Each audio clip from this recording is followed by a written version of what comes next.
It is the end of our 8-month trip in Central Asia. Another day full of rain is ahead of us, and living out of our small Land Rover gets a little challenging. In this exact moment, we had enough of it.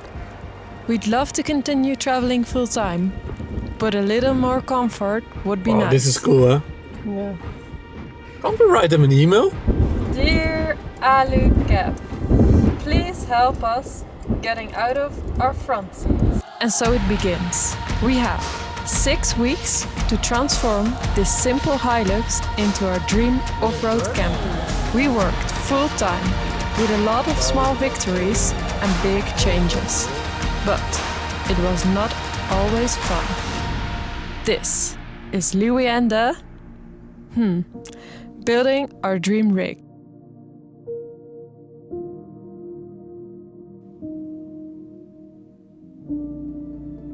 This is us, Patrick, Orla and Labrador Louis.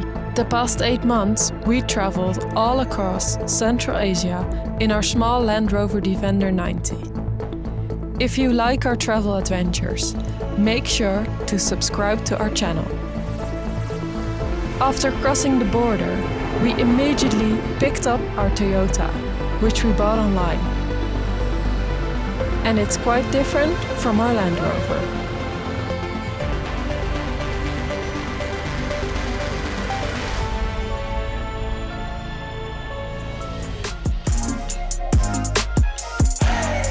As you have seen, our Hilux is a little boring, so we made a plan to spice it up a little. We contacted Harvey, a car designer from the UK, and asked him if he could help us with the design. And so he did.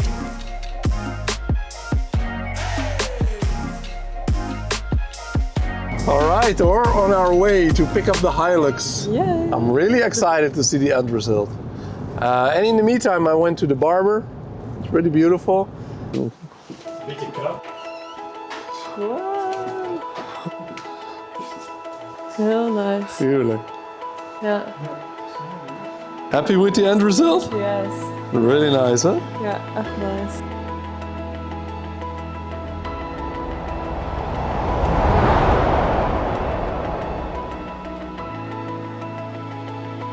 I think it came out beautiful. Rain, rain.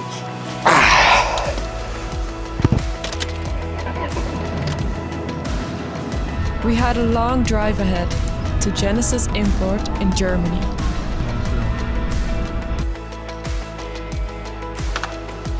Hello. Hi, Ola. Nice to meet you. Welcome to Genesis Import.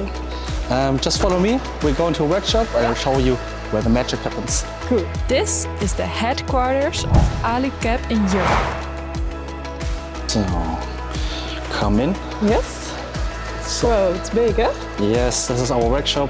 For the next days, it's just for you guys. In the back is your surprise. This is it? Ta-da! This is it. Cool. Your ModCAP. So, this is the secret project that we've been working on. Louis was really excited. And here, our dream of getting a small home on wheels starts. Here we are. The before. We're at Genesis. Really excited because today they're installing the ModCAP. And it's going to take around 2 or 3 days. Yeah. And we got a lot of accessories, the water tank, the load bars. We will show you everything. Also how it will get fitted, because we removed everything the last few days. So the guys can have a little bit more time, because it's a lot of work. But we will show you every step. And of course the end result, because it's going to be amazing. This is going to be the little living space, the little home we were dreaming of. That will get us out of our front seats. And we will now officially be out of our front seat and really excited. So let's go. The Alu-cab ModCAP is a modular system with multiple options. It took 2 full days to get our setup installed on our pickup bed.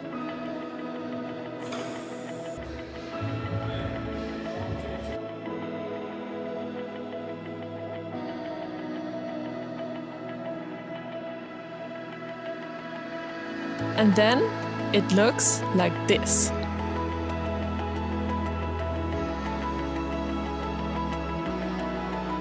We drove back to the Netherlands for the next phase of the build. All right, so we're back at my father's and his wife's place. And tomorrow the big build is starting because we're gonna build the interior ourselves. So we made some sketches and we're still planning. But yeah, we're not that experienced with building campers. So we will see how it will go. We made some sketches and designs for the interior of the ModCAP.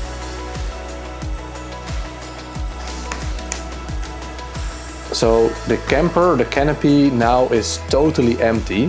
So we have to build a floor, we have to build the closets, we have to build all the electronics, so we have a lot of work to do. And we have around 4 weeks left until we take it to the Sahara, so it has to be done correctly. Yeah, so that's quite a hard task. Let's get started. We tried to drive into the garage, but it didn't fit. So we had to work in the winter cold.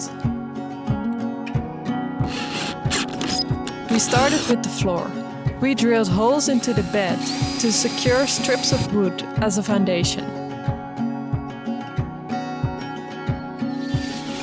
In between, we did layers of Armaflex isolation.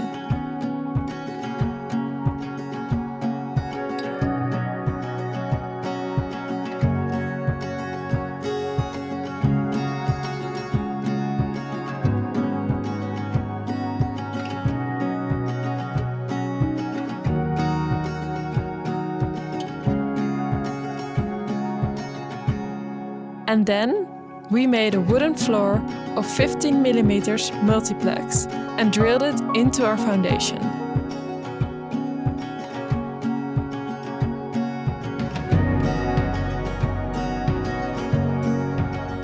Then, to finish it off, we used a vinyl floor. Now we had to wait so everything could dry. The next morning, we woke up to a great surprise.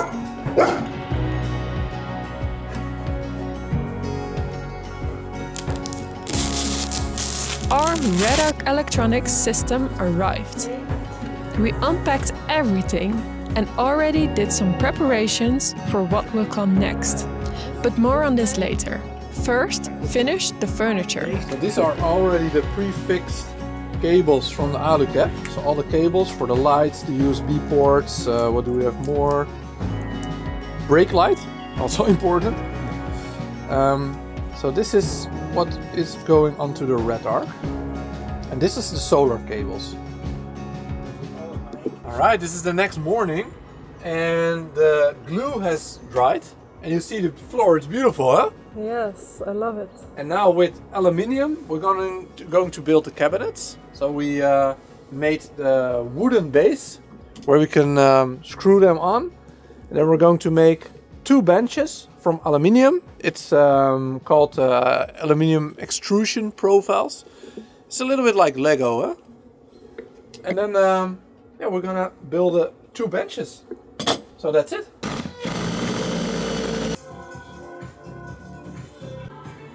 So we're making, I don't know what the English word is. A screw hole. Because otherwise, it's all handmade, hè? It's all handmade. Nee, dit is dus hoe het komt. Dat kan niet.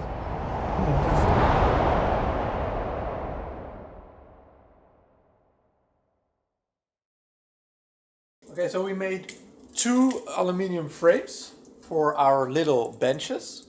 And now we're building wood against it.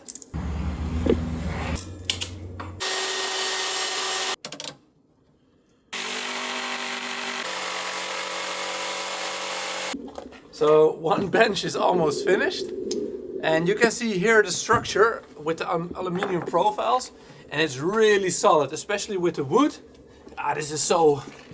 It's really lightweight. That's the purpose we went for the aluminium profiles. And it's massively strong.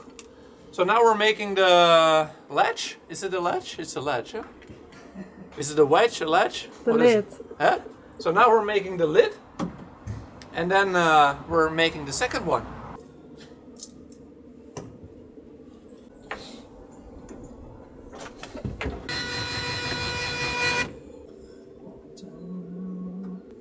Whoa. How's it going? Nice. Only this, and now we're making the table. So I'm really excited for the end result.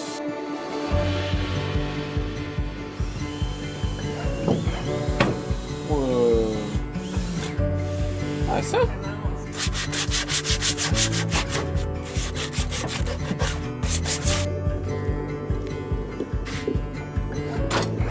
Nee, het is ook niet allemaal. Oh,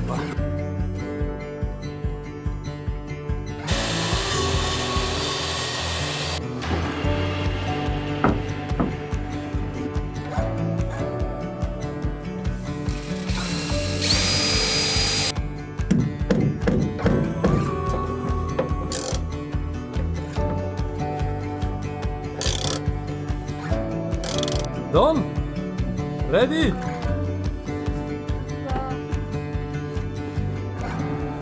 It is ready. And here we have the start of our interior.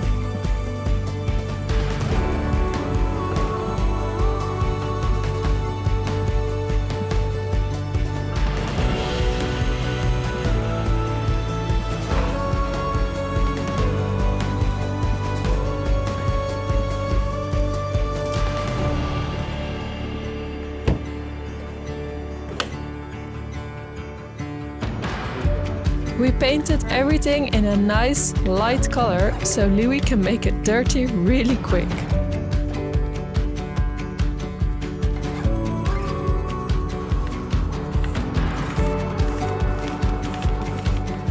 And then on to the next project.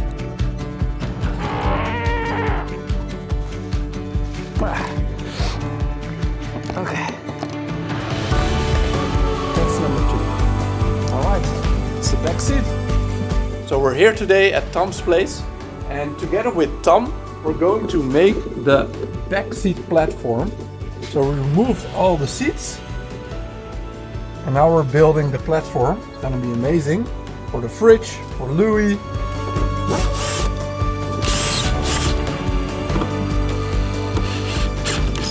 Okay, so we're building a platform, a base. From here, this is into the chassis of the car. And here's some storage.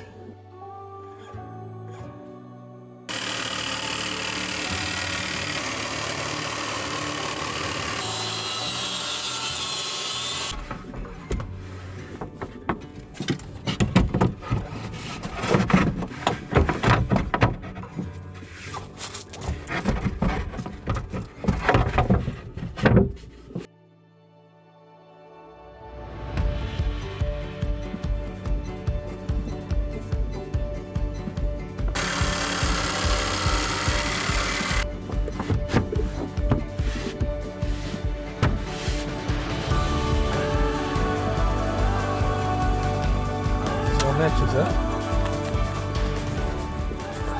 Okay, let me show you the end result. It all fits. It goes open. Nice. So now Tom is making the closet.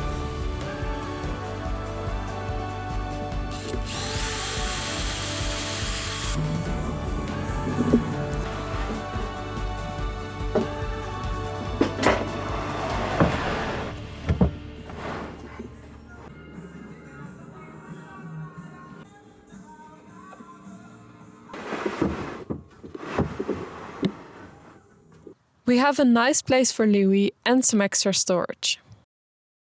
Okay, we're done for today. We made the first platform. I'm really happy with it, and now we have to make all the accessories to pin everything down and see what we're going to put into the closets. But for now, a short break because it's really cold. And tomorrow we're driving back to my father because it's New Year. All right, let's go. Now, one of the most important parts of an expedition vehicle, the electronics. We are going to build a full RedArc system into our camper, so we can cook on induction and use our air fryer. Okay, so we're mapping out the whole RedArc system because it's quite a lot, and we need to figure out how it works and also how many fuses we need, how many cables, and how we're gonna run the whole system. So yeah, we're trying to be a little bit creative here. The thing is, we don't have any experience with installing electronics, so it was back to school. First, we started with mounting the 320-watt solar panels on the roof. We used 2 load bars on the M8 rails of the ModCAP.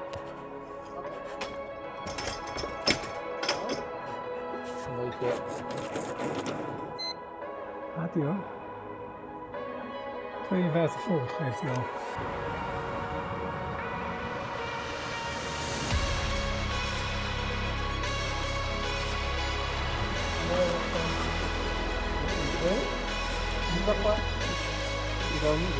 Then we started with wiring all the electrical cables, from the start battery to the camper, and preparing all the other cables. How's it going? Yeah, great to be honest. So we made one big 16mm cable from the starting battery all to the back to the camper. And we're now making a fuse here, a 125 ampere fuse. And then on the grounding, we're nearly done with the whole RedArc system and we're gonna test it in a few minutes.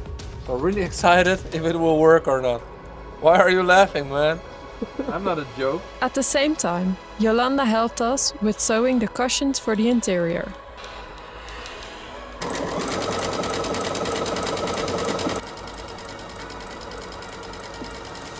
Okay, so the RedArc system is completely finished. We have the battery, we have the managing system, the screen. This is the battery monitor, and here are the fuses. And now we're going to lift it into the car, connect all the cables, and then the big moment is there. And we're gonna test if it works. We're ready to test the whole system. Hij gaat aan! Confirm battery settings! Holy shit! I did it! High five! Holy yeah! Capacity, maximum current. So we're now connecting the cables to the car. And then the Red Vision app, if we start the car, should recognize that the engine is running and start drawing power from the dynamo to the battery in the camper. And then we have a full system. Only the solar panels we have to connect. We made a piece of wood to install the Red Vision display, so we can manage everything from the inside of the camper. And the cushions were also ready.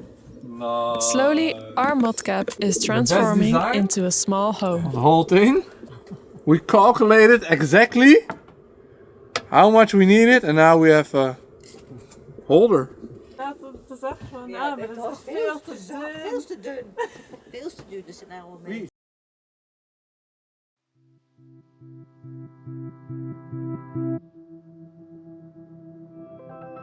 And or, are you happy? Happy.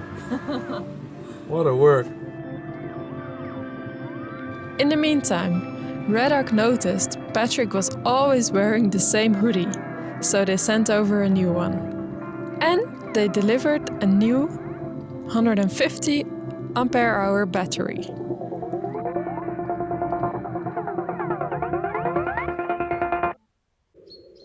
Hey Pat, Hello. what's happening? We're installing the new battery from RedArc, 150 amperes.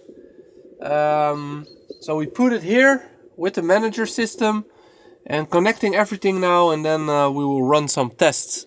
Check if the inverter works, if our induction plate works, and if our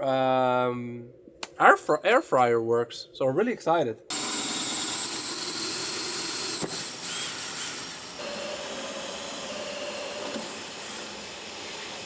We connected everything. First run with the air fryer. Let's see if it works. Are we on?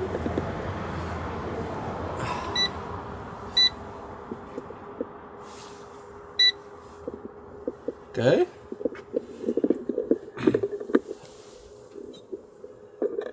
Okay, now we have to start it. 180 Graden. for 15 minutes and then this one or something. What the hell? It works! That's really cool. Tonight. I don't know, what do you want? Some French fries, chicken. We can open the snack bar here. At the other side of the Netherlands, but the RedArc system is working. And it's really nice. Yeah. And I can even control the whole canopy camper now from my mobile phone in the car, and I can show you. So here you can see I can monitor everything. Here you see that the battery is charging from the car, the temperature. If there's sun, you see that the solar panels are working, and I can also turn on the lights and everything from here. So that's really cool. I'm a little bit proud of myself. We moved on again to four-wheel drive specialist in Zeeland. This is the specialist in the Benelux in everything that has to do with overland travel. Louis was also excited about what was coming. And we got a new Ironman suspension kit. More on that later.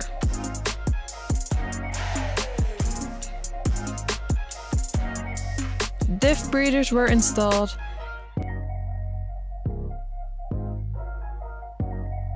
Everything was aligned, and we went on a secret mission. So we're almost done with our build, and I think it will look amazing. But we came to one conclusion. Together with Arno from 4-Wheel Drive Specialist, we put on our new BFGoodrich tires on the rims, but we came to the conclusion, yeah, everything looks beautiful now, but together with these rims, they're all rusty and old. We have to do something about this. So we drove all the way to Antwerp to Wheel Pros, and we're going to get some new rims because then the build will look amazing. Arno from 4-Wheel Drive Specialist arranged for us that we could go to the European headquarters of Black Rhino in Antwerp. Normally, people can't come here. So if you also want these beautiful rims, just call 4-Wheel Drive Specialist and they will set you up. Black Rhino has rims specifically designed for overlanding, with a weight capacity of 1700 kilograms per rim.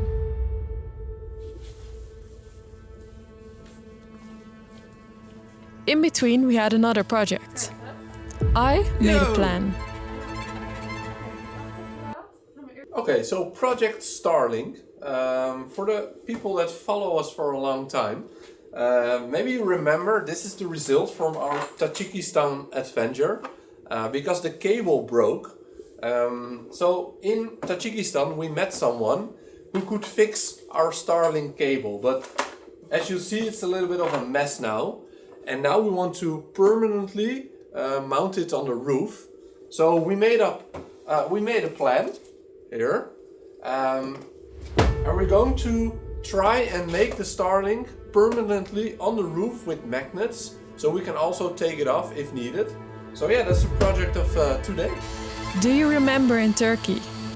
We made a new friend, Kaan. He printed a mount for our Starling. So what do we have until now? Backplate Yeah.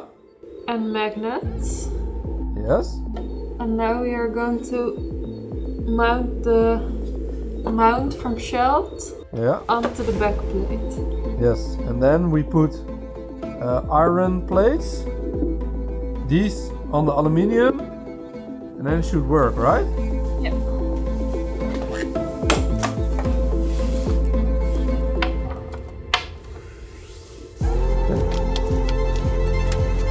Okay, what are you doing? So we have our our Starling, and now we are going to cut the wire, put on the connector and place it into this waterproof case. Yes. And what kind of connector is it? An RJ45 toolless connector. UTP45 or something. Oh, RG45. All right. Not UTP. Oh. Okay. RG45. Yeah. Okay.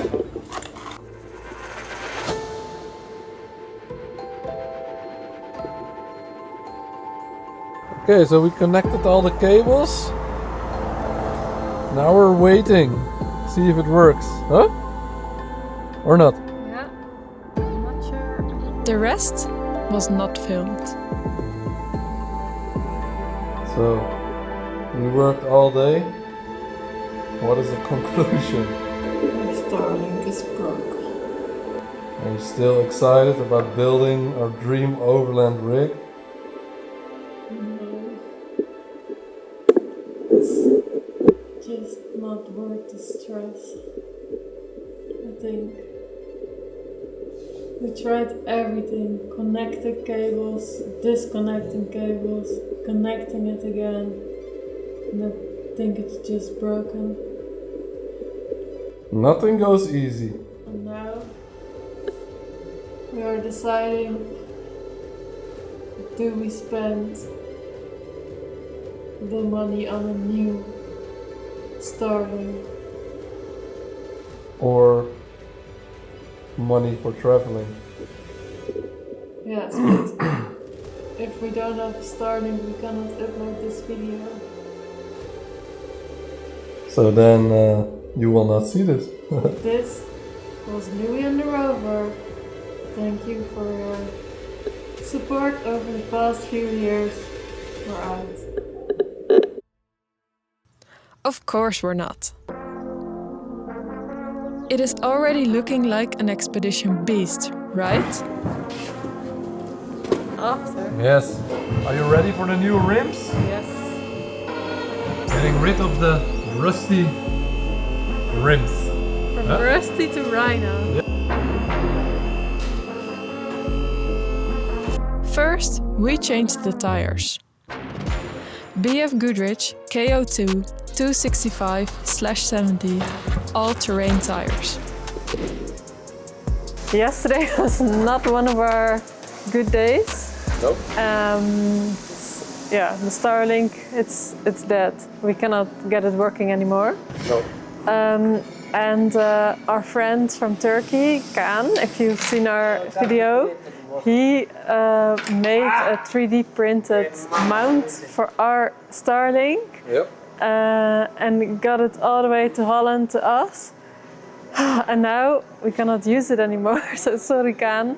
It's really, we feel really frustrated. But yeah, luckily we discover it now before we leave. So we were deciding, will we get the new one, will we not get the new one? And then Mom and Dad, thank you for supporting our journey. Yep. They gave us an early birthday present for new Starlink Mini. And here at the workshop at Arno, they also have a 3D printer. Yep. And then they will print a new mount that will fit the new Starlink. Yes. Meer view. Oh yeah, baby.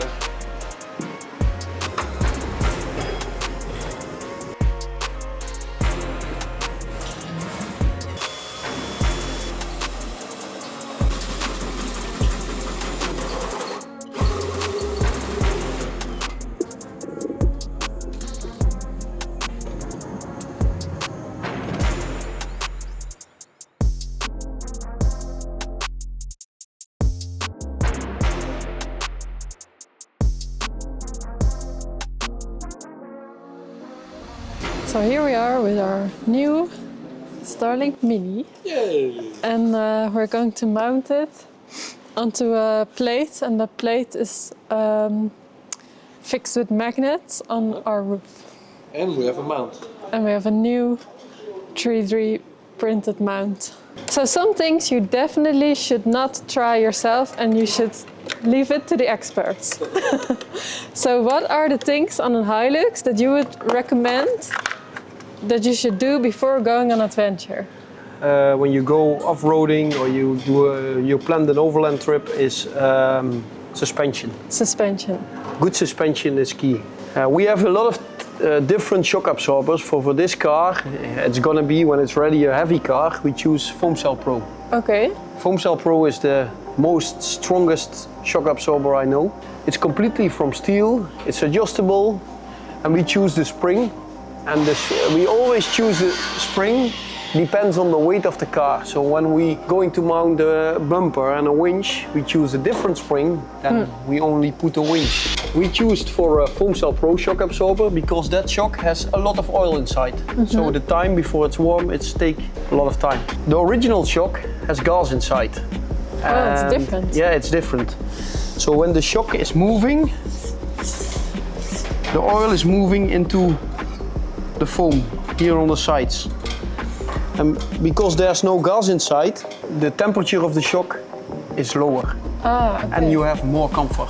So now we have the perfect combination of off-road capabilities, comfort and safety, right? Yes, right. And what I really like about this suspension system is that this has greasable shackles, but the shackles are inside the hole. So when you hit something, it never breaks. And you can grease these shackles during your off-road trip, every 15,000 kilometers. 15,000. And we also mount diff breathers.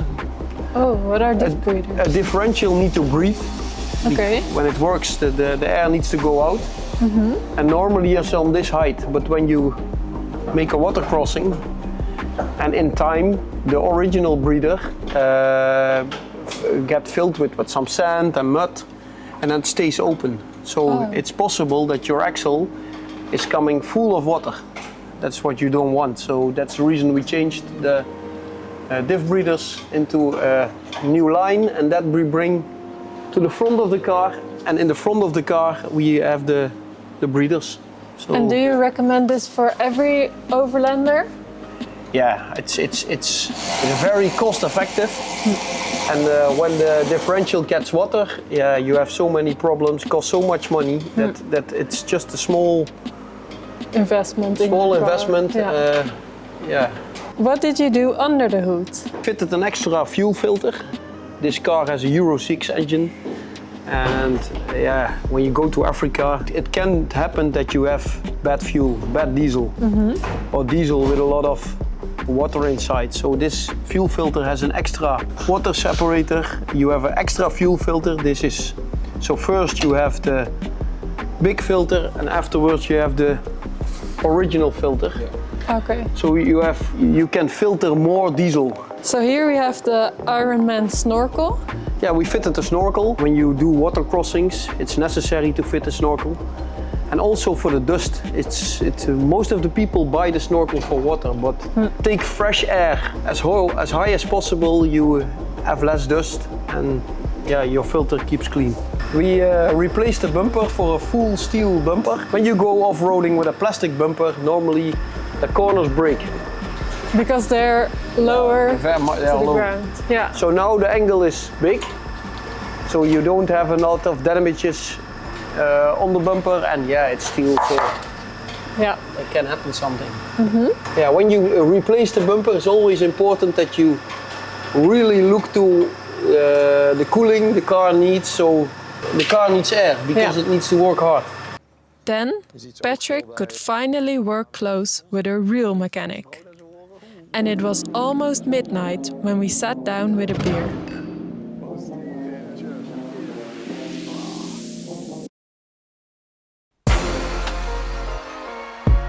The next day, Arno did some test driving. And we present to you a small look at our new ultimate Toyota Hilux Expedition camper.